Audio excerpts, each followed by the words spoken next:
What's up guys, Jake here. In this video, let's do a live example of selling a cash secured put on Robinhood's platform. In the event you're brand new to trading options, check out my entire playlist on trading options. You can start right here at the beginning if you want, but a video I recommend you watch is this one, How to Sell Cash Secured Puts Options Trading Strategy. In this video, I go much more into details of the terms and definitions and possible outcomes, but in this video, let's just do a live example on Robinhood.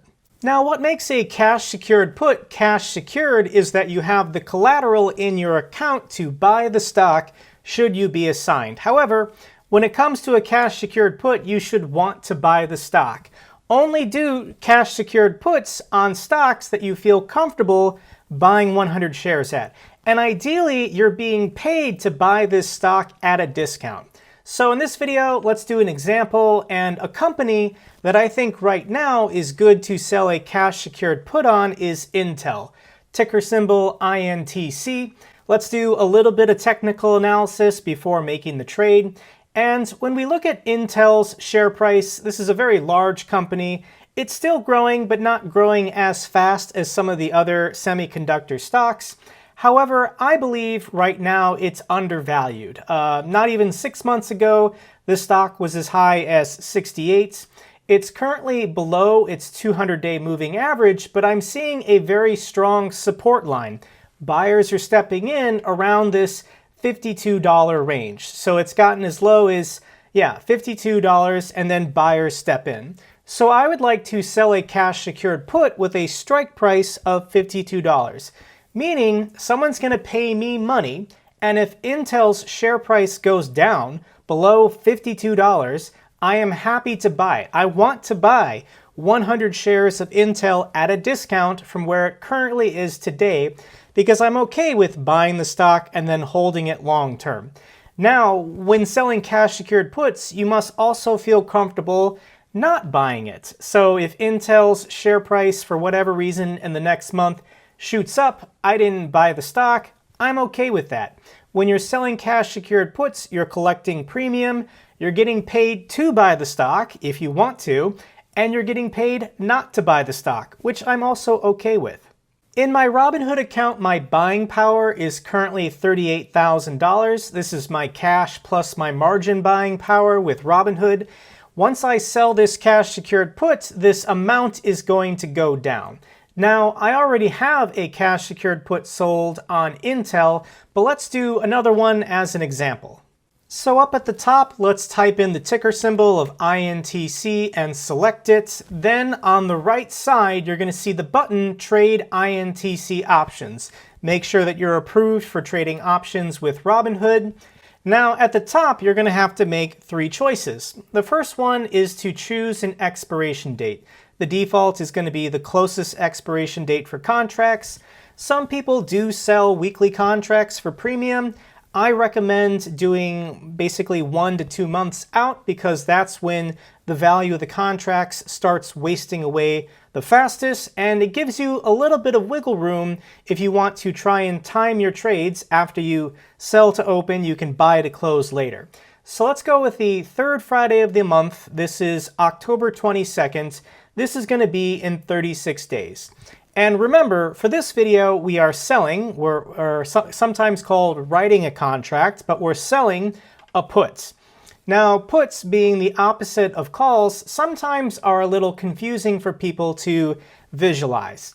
So with a call, normally if it's above this green line showing where the current share price is, the contracts are in the money. On the call side, the top is out of the money, on the bottom is in the money, but with puts, it's reversed. So with a share price, with a strike price of 55, that's above the current share price of 54. So if we were to sell this put, it's already in the money. I could get exercised on and have to buy the stock for $55 a share. I'm not trying to guarantee that I do this. I do want to just collect the premium without actually having to buy the stock. So let's go down to the strike price that I was looking at, 52. And that strike price means that I have to be prepared to purchase 100 shares at $52 a share. So the collateral in my account that Robinhood is going to lock up is just $5,200.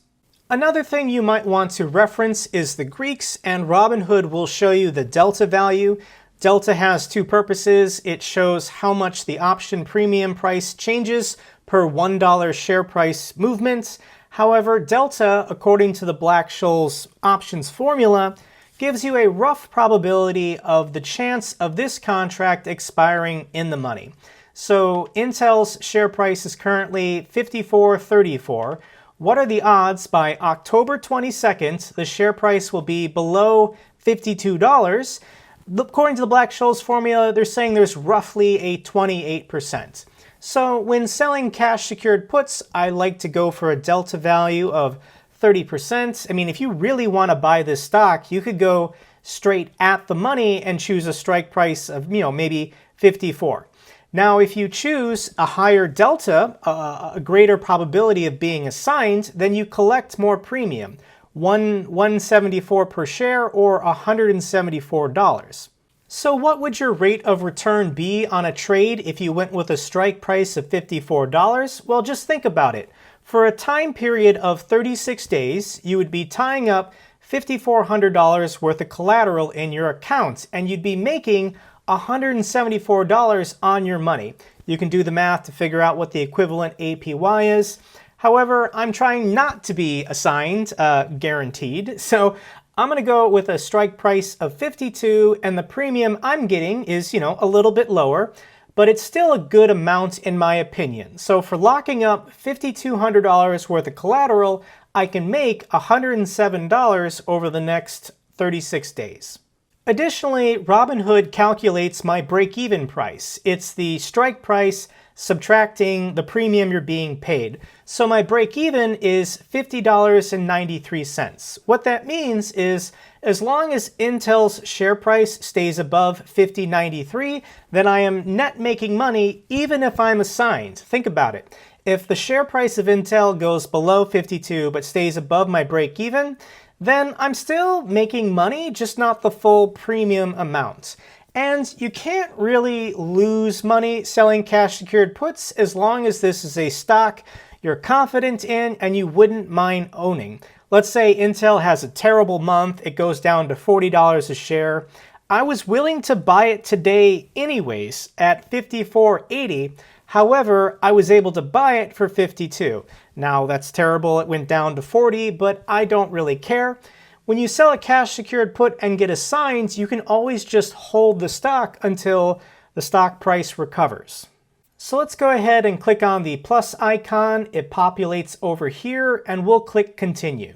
For contracts, you want to put 1. If you want to do multiple, you can do multiple. Now for limit price, this is what the buyers are bidding and the sellers are asking. So if we're the seller, we want to get as much as we can. So the sellers, the current quote, is $1.17, and the buyers are bidding 96. The buyers want to pay as little as possible for this contract.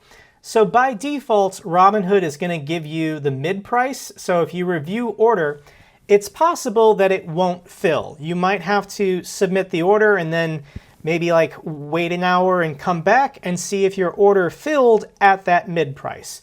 However, you do have the ability to override this. So let's say the mid price is $1.07, meaning $107. Maybe I'm willing just to do this for a $1 premium or 100 flat. That would guarantee more likely that my contract would fill immediately or sooner. So let's just pretend like I did that and submit the order and get it executed. So back on my main page, let's click on the cash secured put for Intel that I've already sold. And we'll just go over the numbers here to get used to them. So it tells you the expiration date of October 22nd. Contracts, it's a negative value. I'm the one who wrote the contract and gave it away. So I have a deficit of -1. At any point between now and October 22nd, I can exit this position by buying to close. That's the default up here. Robinhood's trying to help you get out of the contract if you want to.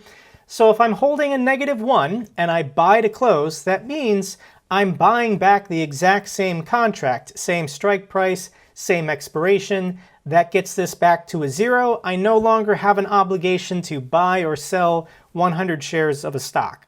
Now, this cash secured put I actually executed on earlier this morning, and I received a credit of $99. However, Intel's share price this afternoon went down, meaning the probability of me being assigned increased, meaning the premium that buyers have to pay to sellers increased.